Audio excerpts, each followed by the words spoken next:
اللہ علیہ وآلہ آلہ وصحبہ اجمعین۔ بالکل آپ نے اس پروگرام کا صحیح نام رکھا ہے، رحمت کے سائے میں۔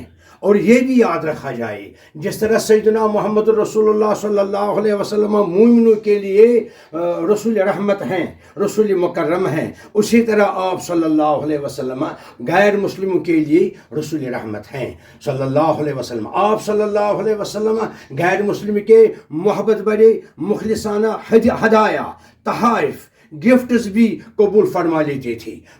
اگر ہم پڑوسی کی بات کریں گے، پڑوسی کے حقوق میں، پڑوسی کے حقوق کے ضمن میں جناب سیدنا نبینا محمد صلی اللہ علیہ وسلم مسلمان اور غیر مسلمان کا فرق نہیں فرماتے تھے۔ آپ صلی اللہ علیہ وسلم اپنے ایک غیر مسلم پڑوسی کو گوشت کا ہدیہ برابر بھیجا کرتے تھے، اور اپنے اہل بیت علیہ السلام کو بھی ہدایت فرماتے تھے کہ اپنے غیر مسلم پڑوسی کا بھی خیال رکھے۔